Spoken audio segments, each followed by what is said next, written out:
Tu dois connaître cette liste par cœur pour le TOEIC. She suggested blablabla the marketing campaign timeline to align with production delays.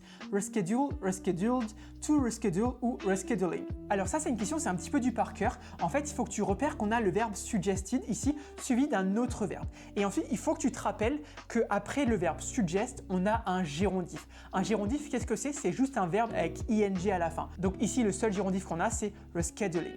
Et cette question, en fait, elle teste si vous maîtrisez la liste des infinitifs vs des gérondifs. En fait, il existe une liste en anglais où il y a des verbes qui sont suivis d'un gérondif et des verbes qui sont suivis d'un infinitif. Donc par exemple, l'infinitif ici, c'est to reschedule.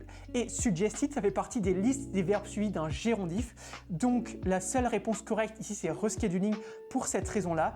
Et c'était bien ça. Mais du coup, tu vas me dire, ouais, mais moi, je savais pas, j'ai mis to reschedule, etc. Comment est-ce que je fais pour le savoir? Ben, en fait, il n'y a pas vraiment de secret. Il faut apprendre cette liste par cœur. D'ailleurs, si jamais tu la veux, mets en commentaire, je veux la liste. Et puis moi, je te l'enverrai gratuitement. Et en gros, bah, cette liste-là, il faut l'apprendre par cœur. Surtout si tu passes le TOEIC bientôt. Parce que ça, c'est le genre de questions que le TOEIC, il adore. Ça, c'est vraiment genre des questions un peu pièges. Un peu pièges. Pas mal d'étudiants tombent dedans. Mettre to reschedule au lieu de rescheduling. Nous, on le voit sur les stats de la plateforme. Les questions-là, c'est vraiment des questions qui font galérer les étudiants.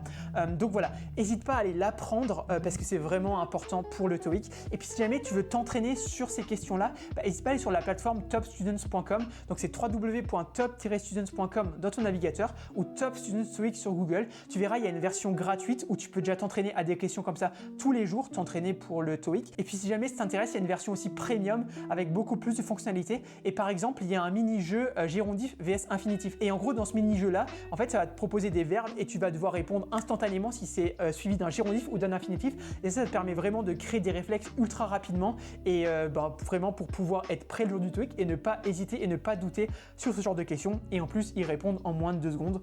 Donc, ce qui est parfait pour le TOEIC. Donc voilà, sur ce, moi je te dis du coup à demain pour une nouvelle vidéo TOEIC. Allez, ciao!